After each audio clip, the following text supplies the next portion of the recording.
దేశవ్యాప్తంగా సార్వత్రిక సమ్మెకు పిలుపునిచ్చిన నేపథ్యంలో బెల్లంపల్లి రీజియన్ సింగరేణి గనుల విధులకు హాజరు కాకుండా సంపూర్ణ మద్దతు పలికారు కార్మికులు. కేంద్రం తీసుకొచ్చిన 4 చీకటి చట్టాలను తక్షణమే రద్దు చేయాలని డిమాండ్ చేశారు ఏఐటీయూసీ అధ్యక్షుడు. కేంద్రం తీసుకొచ్చిన విధానాలతో కార్మికుల భవిష్యత్ అంధకారం అవుతుందని, కార్మికులు కొట్లాడి తెచ్చుకున్న హక్కులను కాలరాస్తుందన్నారు ఆయన. కేంద్రం తన వైఖరి మార్చుకోకపోతే రానున్న రోజుల్లో ఉద్యమాలు చేయడానికి సిద్ధంగా ఉన్నామంటున్న సీతారామయ్యతో మా ప్రతినిధి శ్రీనివాస్ ఫేస్ టు ఫేస్.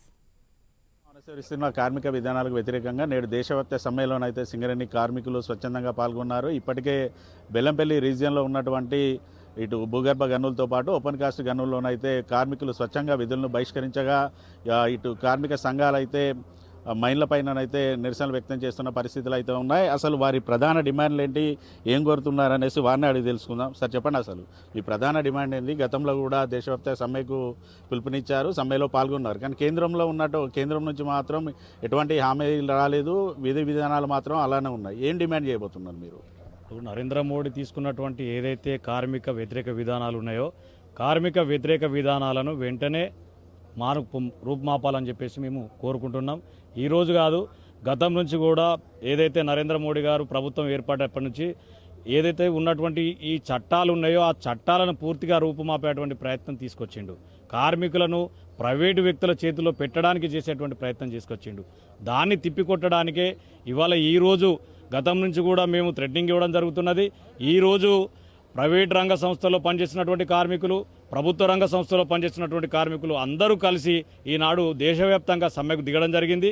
ఈ సమ్మె సంపూర్ణంగా కార్మికులు, కర్షకులు అందరూ కూడా ఇవాళ ఈ సమ్మెలో పాల్గొని సమ్మెను విజయవంతం కూడా చేయడం జరుగుతున్నది. ఈరోజు ఈ రకంగా నరేంద్ర మోడీ ప్రభుత్వం కనుక కార్మిక వ్యతిరేక విధానాలు కనుక అవలంబిస్తే రాబోయే రోజుల్లో ఒకరోజు సమ్మె కాదు, పూర్తిగా నిరవధికంగా ఏదైతే కార్మికులకు విలువనిచ్చే విధంగా, కార్మిక చట్టాలను యథావిధిగా ఉంచే విధంగా కార్మికులు కూడా పూర్తిగా చెంపపెట్టున బుద్ధి చెప్తారని చెప్పి ఈ సందర్భంగా ఐఎన్టీసీ తరఫున చెప్తున్నారు. తెలియదు దాదాపు ఇటు తెలంగాణ రాష్ట్ర సాధనలో అయితే సింగరేణి గని కార్మికులు అయితే కీలక పాత్ర పోషించారు. మరి మీ హక్కుల సాధన కోసం రానున్న రోజుల్లో ఎటువంటి ఉద్యమాలు చేయడానికి మీరు సిద్ధంగా ఉన్నారు? ఈరోజు ఈ కేంద్ర ప్రభుత్వం అనుసరిస్తున్న విధానాలు ఏవైతే ఉన్నాయో ఈ 4 నల్ల చట్టాలను తీసుకొచ్చి ఈరోజు కార్మిక కర్షక లోకాన్ని పైన మెడ మీద కత్తి పెట్టే విధంగా ఈ మోడీ ప్రభుత్వం చేస్తూ ఉన్నది. ఏదైతే ఢిల్లీ నడిబొడ్డులో రైతులు ఏ విధంగా అయితే పెద్ద ఎత్తున సమ్మె చేసి రైతులకు క్షమాపణ చెప్పే పరిస్థితి ఏర్పడదో, అదేవిధంగా ఈ కోల్ ఇండియాలో కానీ సింగరేణిలో కానీ కార్మికులందరూ ఐక్యంగా స్వచ్ఛందంగా ఈ సమ్మెలో పాల్గొని తమ యొక్క విధానాన్ని వ్యతిరేకిస్తున్నారని చెప్పేసి ప్రత్యక్షంగా పరోక్షంగా అందరూ కూడా కార్మికులు చెప్తా ఉన్నారు. భవిష్యత్తులో ఇలాంటి నల్ల చట్టాలు గిట్ట రూపుమాకపోతే నరేంద్ర మోడీ ఖబర్దార్, ఖచ్చితంగా సింగరేణి మొత్తం యావత్తు పెద్ద ఎత్తున ఉద్యమించాల్సిన అవసరం ఉంది, ఉద్యమిస్తుంది. కానీ మీరు పని గంటలు పెంచి అలాగే మా జీతాలు కోతలు చేసి మా యొక్క హక్కులను కాలరేస్తే మాత్రం సింగరేణి కానీ కార్మికులు కానీ చూస్తూ ఊరుకోరు. ఖబర్దార్ మోడీ గారు. ఓవైపు కేంద్ర ప్రభుత్వం ఏమో సింగరేణిని కూడా ప్రైవేట్ పరం చేసే విధానం అయితే అడుగులు అయితే పడుతుంది. సింగరేణి కార్మిక సంఘాలుగా మీరు ఏ రకంగా అడ్డుకోబోతున్నారు? కార్మికులకు అండగా ఏ రకంగా ఉండబోతున్నారు?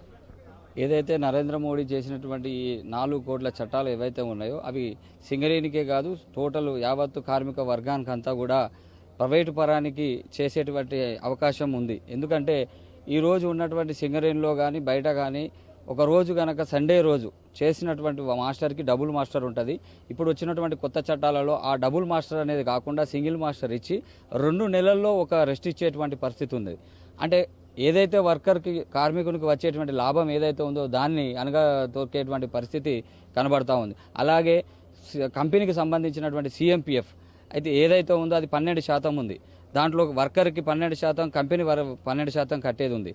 అంటే ఒక వర్కర్కి వచ్చేటువంటి లాభంలో 12% నుంచి 10% కుదించడం జరిగింది ఆ లేబర్ కోడ్లు కొత్త చట్టంలో. 10% అంటే 2% లాస్ అవుతున్నారు. అంటే కంపెనీ పరంగా వర్కర్ పరంగా 4% లాస్ అవుతుంది. అంటే ఒక ₹1,00,000 వచ్చేటువంటి వ్యక్తి ఉంటే ఆయనకు ₹4,000 లాస్ అయ్యేటువంటి విధానం ఉంది. దానివల్ల వర్కర్లందరికీ కూడా ఇబ్బంది వచ్చేటువంటి పరిస్థితి. అంటే ఈ చట్టాలు ఏవైతే ఉన్నాయో అది కార్మిక చట్టాలు మొత్తం కలిపి ఈ వర్గం మొత్తం కార్మిక వర్గాన్ని అనగదొక్కే పద్ధతిలోనే వారిని భవిష్యత్తులో ఉన్నది. కాబట్టి ఈ విధంగా ఉన్నటువంటి నల్ల చట్టాలన్నిటిని కూడా ఈ 4 కోట్లను వెనుకకు తీసుకొని ఈ చట్టాలను రద్దు చేయాల్సిందిగా మేము కార్మిక వర్గాల జేఏసీ తరఫున అలాగే CIT తరఫున విజ్ఞప్తి చేస్తా ఉన్నాం. చూడొచ్చు ఇటు కార్మిక సంఘాల నుంచి అయితే ఒకటే డిమాండ్ వినిపిస్తుంది. కేంద్రం తీసుకొచ్చినటువంటి 4 చట్టాలను పూర్తి స్థాయిలో రద్దు చేసి గతంలో ఉన్న 44 చట్టాలను కొనసాగించాలంటూ కూడా వారైతే చెప్తున్న పరిస్థితులు అయితే ఉన్నాయి. పూర్తిగా సింగరేణి సంస్థను కూడా ప్రైవేట్ పరం చేయడానికైతే కేంద్రం అయితే విధి విధానాలు కూడా రూపొందిస్తుంది. ఖచ్చితంగా వాటిని మేము అడ్డుకుంటాం. కేవలం ఒక్కరోజు దేశవ్యాప్త సమ్మెతో కాదు, ఖచ్చితంగా కేంద్రం తను అనుసరిస్తున్న విధానాలను మార్చుకోకపోతే మాత్రం ఇటు ఉద్యమాలను చేయడానికి కూడా తాము సిద్ధంగా ఉన్నామంటూ కార్మిక సంఘాల నాయకులు కార్మికులు చెప్తున్న పరిస్థితులు అయితే ఉన్నాయి. వీడియో జర్నలిస్ట్ రమేష్తో శ్రీనివాస్, ఐ న్యూస్, శ్రీరాంపూర్ నుండి.